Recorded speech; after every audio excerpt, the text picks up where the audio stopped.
Hello friends, आप सबका welcome है आपके अपने चैनल वेव्स एडुकेयर में। तो दोस्तों, आज हम लोग देखने वाले हैं पाठ्यक्रम के दार्शनिक आधार की सविस्तार व्याख्या, यानी कि पाठ्यक्रम के दार्शनिक आधार क्या है। तो दोस्तों, यहाँ पर हम लोग देखेंगे आदर्शवाद के अनुसार पाठ्यक्रम का क्या बेस होना चाहिए, पाठ्यक्रम को डिजाइन करते समय किन किन चीज़ों का ध्यान रखना चाहिए, यानी आदर्शवाद के अनुसार। प्रकृतिवाद के अनुसार क्या होना चाहिए, प्रयोजनवाद के अनुसार क्या होना चाहिए, सभी के संदर्भ में देखेंगे। तो चलिए, आज की इस वीडियो में हम लोग देखेंगे आदर्शवाद तथा पाठ्यक्रम, आइडियलिज्म एंड कैरिकुलम। दर्शन एवं दार्शनिक विचारधाराओं का शिक्षा से घनिष्ठ संबंध होता है। दोस्तों, दर्शन से रिलेटेड पीछे भी हम लोग वीडियो बना चुके हैं, देख चुके हैं। अगर आप उस वीडियो को नहीं देखे हैं तो आप जाकर देख सकते हैं। BEd second year paper 1 knowledge and curriculum का सेशन चल रहा है, जिसमें दोस्तों ये यूनिट 3 हमारा चल रहा है। यूनिट 1 एंड 2 का सारा वीडियो अपलोड है, प्लेलिस्ट में जाकर सीरियल वाइज सारे वीडियो को आप देख सकते हैं।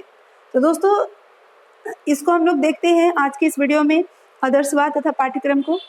दर्शन शिक्षा को अत्यंत प्रभावित करते हैं, यानी शिक्षा को दर्शन प्रभावित करता है, अफेक्ट करता है।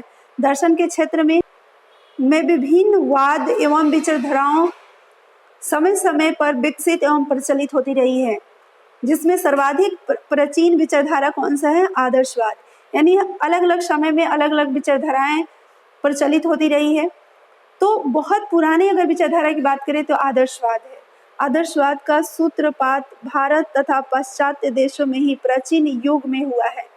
पाश्चात्य देशों में सर्वप्रथम सुकरात प्लेटो ने आदर्शवाद का प्रतिपादन किया था तथा भारतवर्ष में ऋषि मुनियों ने आदर्शवाद की बात कही थी। आदर्शवाद का आधार क्या है? अध्यात्म है। यानी आदर्शवाद का मतलब क्या होता है? अध्यात्म को वो मेन मानता है, यानी मेन इंपॉर्टेंट किसको देता है? अध्यात्म को देता है।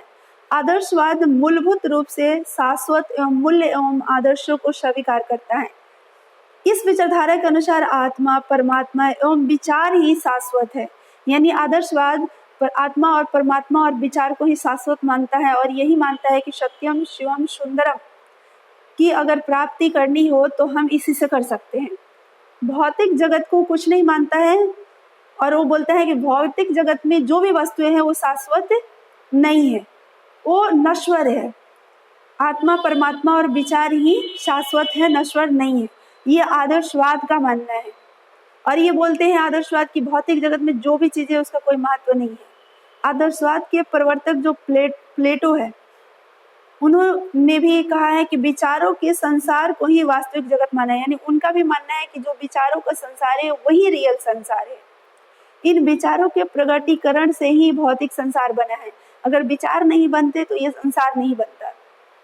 इस मत को प्रत्ययवाद या विचारवाद कहते हैं, आइडियलिज्म।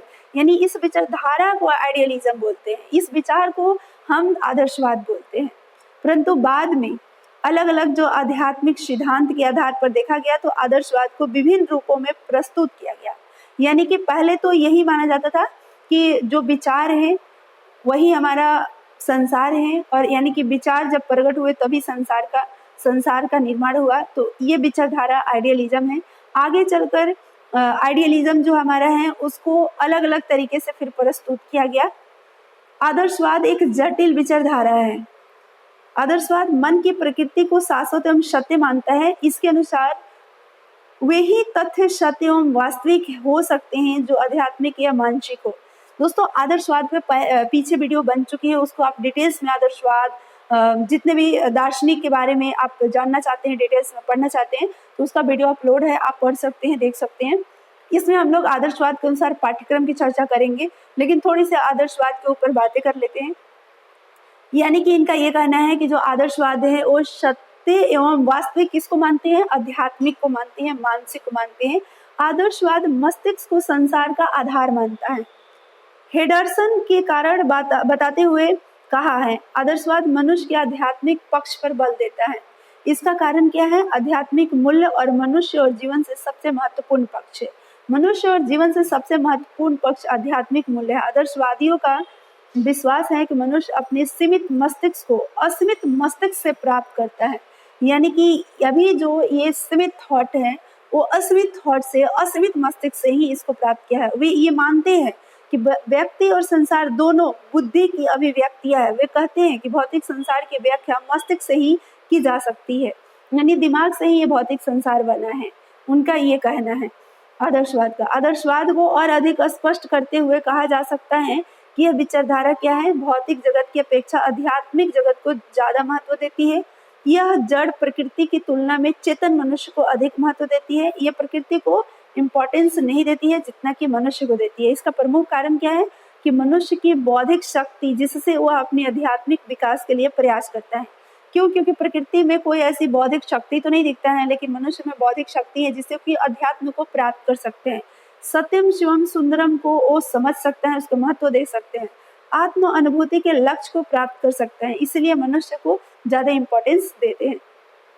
आदर्शवादी विचारधारा ने अपने सिद्धांत से शिक्षा को सर्वाधिक प्रभावित किया है। अब हम देखेंगे कि जो आदर्शवाद है इनका भी इफेक्ट हमारे शिक्षा पर पड़ा है। कैसे पड़ा है? आदर्शवाद के अनुसार हमारा पर्यावरण दो भाग में बटा है, यानी आदर्शवादी ये बोलते हैं कि हमारा जो ये पर्यावरण है ये दो भाग में बटा हुआ है, एक भौतिक पर्यावरण है और एक आध्यात्मिक पर्यावरण है। इसलिए शिक्षा के भी दो रूप होने चाहिए, भौतिक शिक्षा एवं आध्यात्मिक शिक्षा। शिक्षा के क्षेत्र में आदर्शवाद के महत्व को रस्क महोदय के शब्द में जाना जाता है, यानी आदर्शवाद के महत्व को रस्क महोदय के शब्द में जाना जाता है। यदि संस्कृति की रक्षा करनी है और विद्यार्थियों में शिक्षा के प्रति प्रेम पैदा करना है तो हमें आदर्शवाद का ही सहारा लेना होगा, रस्क महोदय का कहना है। तो दोस्तों इस तरह से आप देख सकते हैं उनका क्या कहना है कि अगर अपनी संस्कृति को बचाना है और स्टूडेंट के अंदर एजुकेशन के प्रति प्रेम पैदा अगर करना है तो आदर्शवाद का ही हमें सहारा लेना होगा। शिक्षा के क्षेत्र में पाठ्यक्रम का अगर हम बात करें तो इम्पोर्टेंट होता है, उसका रोल होता है, पाठ्यक्रम का विशेष महत्व होता है। पाठ्यक्रम का निर्धारण शिक्षा क्षेत्र में स्थित दार्शनिक विचारधारा ही करती है। अब देखिए पाठ्यक्रम के अनुसार ही हमारा एजुकेशन चलता है। आदर्शवाद के अनुसार मानव के अनुभवों, विचारों, आदर्शों, मूल्यों का अधिक महत्व है, यानी जो आदर्शवाद है ये मनुष्य के जो एक्सपीरियंस है, मनुष्य का जो विचारधारा है, मनुष्य के आदर्श, मनुष्य के मूल्य को ये ज्यादा इम्पोर्टेंस देते हैं। इसलिए इनके अनुसार शिक्षा के जो पाठ्यक्रम में मानव जाति के अनुभवों, आदर्शों, मूल्यों एवं विचारों को अधिक से अधिक समावेश होना चाहिए। यानी आदर्शवाद के अनुसार जो हमारा पाठ्यक्रम होना चाहिए उसमें हमारे जो मनुष्य हैं उनके अनुभव, उनके आदर्श, उनके मूल्यों का अधिक से अधिक समावेश होना चाहिए। आदर्शवाद के मतानुसार शारीरिक, बौद्धिक, नैतिक, सांस्कृतिक विकास हेतु हमें धर्मशास्त्र, नीति शास्त्र, भाषा, साहित्य जैसे विषय को भी पाठ्यक्रम में शामिल करना चाहिए, यानी जिससे कि हमारा बौद्धिक, नैतिक, सांस्कृतिक विकास हो सके, शारीरिक विकास हो सके। इसलिए इन सब यानी धर्मशास्त्र, नीति शास्त्र, भाषा, साहित्य, इन सबको पाठ्यक्रम में हमें सम्मिलित करना चाहिए। हर्वार्ट ने पाठ्यक्रम में उन विषयों को स्थान दिया है जो नैतिक विकास में सहायक हो। इसके लिए रॉस ने पाठ्यक्रम में क्या किया है? साहित्य, कला, इतिहास, संगीत, इन सब विषयों को प्रमुख स्थान दिया है ताकि बच्चे के अंदर नैतिक विकास हो सके। इन विषयों को प्रमुख स्थान दिया है तथा गणित, विज्ञान, भूगोल आदि विषयों को गौण स्थान दिया है, सेकेंडरी उसको रखा है। पाठ्यक्रम की योजना बनाते समय छात्र के वातावरण की उपेक्षा नहीं की जा सकती है, क्योंकि भौतिक जगत में रहकर ही अंतिम सत्य ईश्वर की अनुभूति की जा सकती है। वो बोलते हैं कि अगर हम पाठ्यक्रम बनाते हैं तो उसमें वातावरण को ज्यादा हमें मतलब उपेक्षा नहीं करना चाहिए कि वातावरण ऐसा हो तभी मतलब कि एजुकेशन हो सकता है।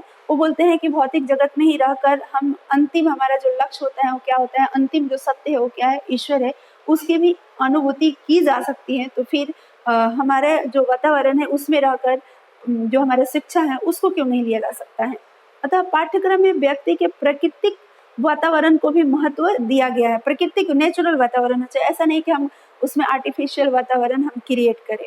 आदर्शवादी शिक्षा का उद्देश्य, आदर्शवादी का जो शिक्षा का उद्देश्य है वो क्या है? सर्वांगीण विकास, यानी हर तरह का विकास होना चाहिए, आत्मानुभूति होना चाहिए, सौंदर्य अनुभूति होनी चाहिए।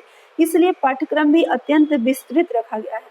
पाठ्यक्रम में बौद्धिक विकास हेतु भाषा, साहित्य, इतिहास, भूगोल, गणित, विज्ञान आदि विषयों को रखा गया है जिससे कि बौद्धिक विकास हो सके। नैतिक विकास के लिए धर्म, नीति शास्त्र, अध्यात्म शास्त्र को महत्व दिया गया है। कलात्मक विकास के लिए कला, संगीत, ललित कला, दस्तकारी, कविता आदि चीजों को रखा गया है। तो इस तरह से आप देख सकते हैं दोस्तों, व्यक्ति के प्राकृतिक वातावरण के ज्ञान हेतु भौतिक, रासायनिक, जंतु विज्ञान एवं वनस्पति विज्ञान, भूगोल, भूगर्भ शास्त्र, अंक गणित, बीज गणित, रेखा गणित आदि विषयों को भी रखा गया है ताकि व्यक्ति के प्राकृतिक वातावरण का भी ज्ञान हो सके। इस प्रकार हम देखते हैं कि आदर्शवाद के जो पाठ्यक्रम में जीवन के उच्च मूल्यों एवं आदर्शों के अनुसार पाठ्य विषयों का स्थान दिया गया है। यानी आदर्शवाद का जो पाठ्यक्रम है उसमें जीवन के उच्च मूल्य और उच्च आदर्श को देखते हुए विषयों को स्थान दिया गया है। पाठ्यक्रम में सामाजिक विषय और वैज्ञानिक विषय एवं व्यवसायिक विषयों को पूर्ण महत्व दिया गया है। वैज्ञानिक विषय को भी, व्यवसायिक विषय को भी और सामाजिक विषय को भी। आदर्शवादी शिक्षा का पाठ्यक्रम जीवन के सर्वोच्च आदर्श पर आधारित माना गया है। पाठ्यक्रम में विभिन्न मानव शास्त्रों एवं विद्वानों का समावेश किया गया है क्योंकि मनुष्य के अनुभव भौतिक एवं सामाजिक पर्यावरण से संबंधित होता है।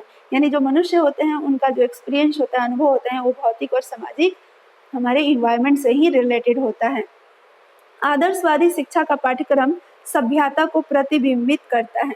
तो दोस्तों, इस प्रकार से आप लोगों ने देखा कि हमारा जो आदर्शवादी है उनके अनुसार पाठ्यक्रम किस तरह का होना चाहिए, कैसे पाठ्यक्रम को डिजाइन करना चाहिए, पाठ्यक्रम में किन किन चीजों को मतलब ज्यादा ध्यान में रखकर पाठ्यक्रम को डिजाइन करना चाहिए। तो ये दोस्तों आपने देखा पाठ्यक्रम और आदर्शवाद। नेक्स्ट वीडियो में हम लोग देखेंगे प्रकृतिवाद तथा पाठ्यक्रम, यानी कि पाठ्यक्रम जो कैरिकुलम है वो हमारे जो प्रकृतिवाद है उनके अनुसार क्या होना चाहिए, किस तरह का होना चाहिए, इसके ऊपर। तो दोस्तों, अगर पीछे के सारे वीडियो को नहीं देखें तो प्लीज आप सारे वीडियो को देख लीजिए। और आप सभी को पता है कि हरियाणा से अगर किसी भी यूनिवर्सिटी से आप बीएड कर रहे हैं तो एग्जाम होने वाला है दोस्तों, आप लोगों को नोटिफिकेशन मिलने वाला है। और जैसे कि कुछ यूनिवर्सिटी की एग्जाम स्टार्ट भी होने वाली है जिसका नोटिफिकेशन लोगों को मिल चुका है, बच्चों को मिल चुका है।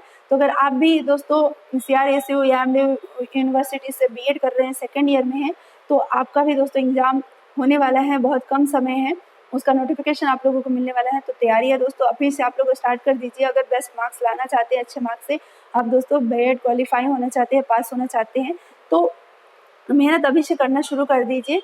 क्योंकि दोस्तों बहुत कम समय रहता है तो हमें समझ नहीं आता है क्या पढ़े क्या नहीं पढ़े। अगर पहले से आप डिटेल्स में स्टडी किए रहेंगे तभी आप शॉर्ट में अपना रिवीजन या शॉर्ट नोट्स या इंपॉर्टेंट क्वेश्चन की तैयारी शॉर्ट टाइम में अगर आप करेंगे तो आपके लिए बेनिफिशियल होगा।